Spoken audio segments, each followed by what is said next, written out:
മിശിഹായിൽ ഏറ്റവും സ്നേഹിക്കപ്പെടുന്നവരെ, വിശുദ്ധ ലൂക്ക അറിയിച്ച സുവിശേഷത്തിലെ വായന കൊണ്ട് നമുക്ക് ഈ സന്ദേശം ആരംഭിക്കാം.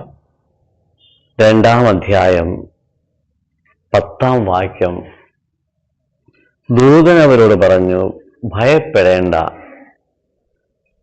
ഇതാ സകല ജനത്തിനും വേണ്ടിയുള്ള വലിയ സന്തോഷത്തിന്റെ സദ്വാർത്ത നിങ്ങളെ അറിയിക്കുന്നു. ദാവീദിന്റെ പട്ടണത്തിൽ നിങ്ങൾക്കായി ഒരു രക്ഷകൻ, കർത്താവായ ക്രിസ്തു ഇന്ന് ജനിച്ചിരിക്കുന്നു. പെട്ടെന്ന് സ്വർഗീയ സൈന്യത്തിന്റെ ഒരു വ്യൂഹം ആ ദൂതനോടുകൂടെ പ്രത്യക്ഷപ്പെട്ട് ദൈവത്തെ സ്തുതിച്ചുകൊണ്ട് പറഞ്ഞു, അത്യുന്നതങ്ങളിൽ ദൈവത്തിന് മഹത്വം, ഭൂമിയിൽ സന്മനസ്സുള്ളവർക്ക് സമാധാനം. പ്രിയപ്പെട്ടവരെ, ലോകത്തിനെല്ലാം സന്തോഷം പകരുന്ന ഒരു സദ്വാർത്തയാണ് ആട്ടിടയന്മാരോട് മാലാഖമാർ അരുൾ ചെയ്തത്. എന്താണ് ആ സദ്വാർത്ത? ലോകം പ്രതീക്ഷിച്ചിരുന്ന രക്ഷകൻ ഇതാ ജനിച്ചിരിക്കുന്നു. ജനത്തെ പാപത്തിൽ നിന്നും, രോഗത്തിൽ നിന്നും, അടിമത്തത്തിൽ നിന്നും, അസ്വസ്ഥതകളിൽ നിന്നും കരയേറ്റുവാൻ ശക്തനായ ഒരു രക്ഷകൻ ഇതാ ഭൂമിയിൽ ജന്മമെടുത്തിരിക്കുന്നു. ആ സന്ദേശം ആദ്യം അറിയിച്ചത് ആട്ടിടയന്മാരോടാണ്. മാലാഖമാർ പറഞ്ഞു, അത്യുന്നതങ്ങളിൽ ദൈവത്തിന് മഹത്വം, ഭൂമിയിൽ സന്മനസ്സുള്ളവർക്ക് സമാധാനം. എന്താണ് ഈ സന്മനസ്? സത് എന്ന് പറഞ്ഞു കഴിഞ്ഞാൽ സത്യമായത്, അത് ദൈവമാണ്. ദൈവത്തിൻ്റെ മനസ്സുള്ളവർക്കാണ് സമാധാനം ഉണ്ടാകുന്നത്. ഇന്ന് ഈ സമാധാനം ലോകത്തിൽ നഷ്ടപ്പെട്ടുകൊണ്ടിരിക്കുകയാണ്. യുദ്ധവും എതിർപ്പും വെറുപ്പും അതുപോലെ തന്നെ പ്രക്ഷോഭങ്ങളും നടന്നുകൊണ്ടിരിക്കുകയാണ്. ഇവിടെ സമാധാനം നഷ്ടപ്പെട്ടു പോയിക്കൊണ്ടിരിക്കുകയാണ്. കുടുംബങ്ങളിലും സമാധാനം നഷ്ടപ്പെടുകയാണ്. സമൂഹങ്ങളിൽ സമാധാനം നഷ്ടപ്പെടുകയാണ്. രാജ്യങ്ങളിൽ സമാധാനം നഷ്ടപ്പെടുകയാണ്. കാരണം എന്താണ്?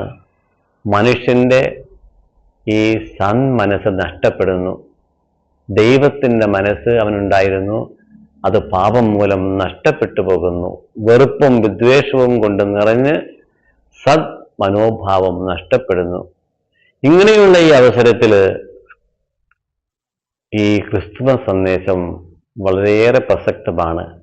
അത്യുന്നതങ്ങളിൽ ദൈവത്തിന് സ്തുതി, ഭൂമിയിൽ സന്മനസ്സുള്ളവർക്ക് സമാധാനം. പ്രിയപ്പെട്ടവരെ, ഈ സന്മനസ് നാം തിരിച്ചു കൊണ്ടുവരണം.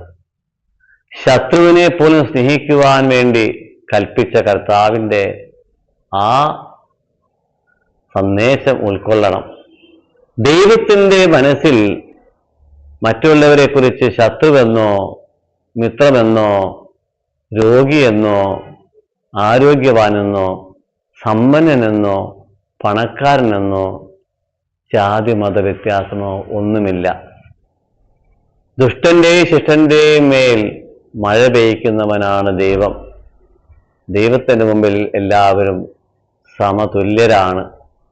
അപ്പോൾ ആ ദൈവത്തിൻ്റെ സന്മനസ് നമുക്ക് എപ്പോൾ ഉണ്ടാകുന്നുവോ അപ്പോൾ ഈ ലോകത്തിലെ അസ്വസ്ഥതകളും അശാന്തിയും എല്ലാം മാറിക്കിട്ടും.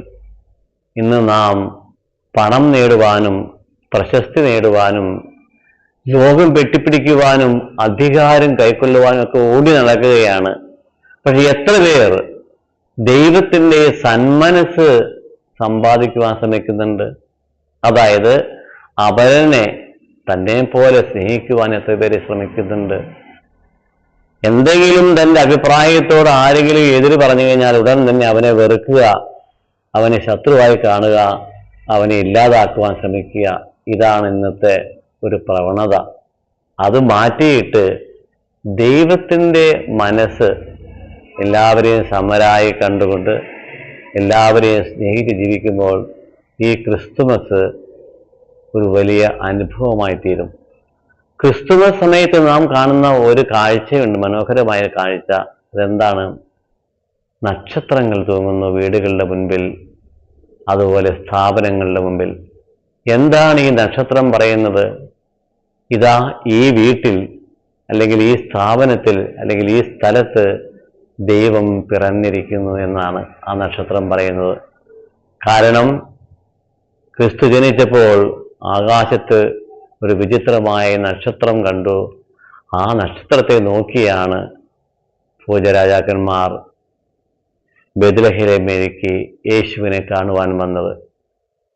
അപ്പോൾ നമ്മളുടെ എല്ലാവരുടെയും ഭവനത്തിന് മുമ്പിൽ നാം ഒരു നക്ഷത്രം നോക്കുമ്പോൾ നിങ്ങൾ പ്രഖ്യാപിക്കുകയാണ് എന്താണ്? ഇവിടെ ദൈവം ജനിച്ചിരിക്കുന്നു. ദൈവം ജനിക്കുന്നത് സ്നേഹത്തിൻ്റെ മധ്യത്തിലാണ്, സ്നേഹിതരുടെ മധ്യത്തിലാണ്. അപ്പോൾ നിങ്ങളുടെ വീട്ടിൽ ആദ്യം ഈ സ്നേഹമുണ്ടാകണം, ശത്രുസ്നേഹമുണ്ടാവണം, പരസ്പരമായിട്ടുള്ള അംഗീകാരം വേണം. അപ്പോൾ ദൈവം അവിടെ പിറക്കും, ആ നക്ഷത്രം ശരിക്കും ശോഭിക്കും. മറ്റൊരു മനോഹരമായ കാഴ്ച നാം കാണുന്നത് ക്രിസ്തുമസ് സമയത്ത് പുൽക്കൂടുകളാണ്. ഈ പുൽക്കൂടുകൾ ശരിക്കും ശ്രദ്ധിച്ചു നോക്കുക. ബാക്കിയുള്ള സ്ഥലങ്ങളെല്ലാം വളരെ മനോഹരമായിരിക്കും, പക്ഷേ ക്രിസ്തു വന്ന് പിറന്ന ആ പുൽക്കൂട് ആ ഒരു വെറും കാലിത്തൊഴുത്താണ്. കന്നുകാലികൾ രാത്രി വിശ്രമിക്കുന്ന സ്ഥലം. അവിടെയാണ് ലോകത്തിൻ്റെ രക്ഷകനായ ക്രിസ്തു വന്ന് പിറന്നത്. എന്ത് പ്രഖ്യാപിക്കുന്നു ആ കാര്യം? അതായത് ദൈവം വസിക്കുന്നത് എളിയവരുടെ ഇടയിലാണ്, വളരെ ലോലമായ സ്ഥലങ്ങളിലാണ്, താഴ്ന്ന സ്ഥലങ്ങളിലാണ്. മണിമന്ദിരങ്ങളിലോ കൊട്ടാരങ്ങളിലോ അല്ല ദൈവം വസിക്കുന്നത്.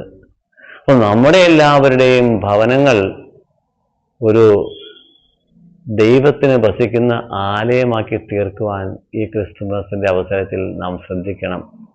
നമ്മുടെ ഹൃദയത്തിലെ ചപ്പും ചവറും മറ്റെല്ലാ ആവശ്യമില്ലാത്ത വിചാരങ്ങളും എല്ലാം മാറ്റിക്കളയുമ്പോൾ അവിടം ദൈവത്തിന് പിറക്കുവാൻ പറ്റിയ ഒരു ആലയമായി തീരുന്നു. ക്രിസ്തുമസ് അങ്ങനെ ആഘോഷിക്കാം. അല്ലാതെ കേക്ക് മുറിച്ചും കരോൾ പാടിയും നല്ല സദ്യ കഴിച്ചും മാത്രമല്ല ക്രിസ്മസ് ആഘോഷിക്കേണ്ടത്. കൊണ്ടുവരിക, ഉണ്ണിയേശുവിനെ കൊണ്ടുവരിക നമ്മുടെ ഹൃദയത്തിലേക്ക്, നമ്മുടെ ഭവനത്തിലേക്ക്. അങ്ങനെ ഈ ക്രിസ്തുമസ് നമുക്ക് വലിയൊരു അനുഭവമായി തീരട്ടെ. നമ്മുടെ ഹൃദയത്തിലേക്ക്, നമ്മുടെ കുടുംബത്തിലേക്ക് യേശു കടന്നു വന്നു കഴിഞ്ഞാൽ നമ്മെ കാണുന്നവരെല്ലാം യേശുവിനെ കാണും. നമ്മുടെ കുടുംബത്തിൽ യേശു പിറന്നു കഴിഞ്ഞാൽ അവിടെ കയറി വരുന്നവർക്ക് ലഭിക്കും എന്ത്? സമാധാനം.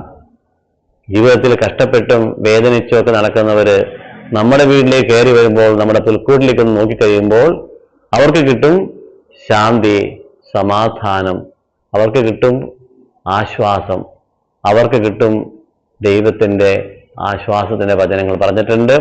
അധ്വാനിക്കുന്നവരും ഭാരം വഹിക്കുന്നവരുമായി നിങ്ങൾ എൻ്റെ പക്കൽ വരുവിൻ, ഞാൻ നിങ്ങളെ ആശ്വസിപ്പിക്കാം. അപ്പോൾ നമ്മെ ആശ്വസിപ്പിക്കുവാനായിട്ട് ഇതാ രക്ഷകൻ പിറന്നിരിക്കുകയാണ്. എല്ലാവർക്കും ഈ ക്രിസ്തുമസിന്റെ മനോഹരമായ ഒരു അനുഭവം ഞാൻ നേരുകയാണ്.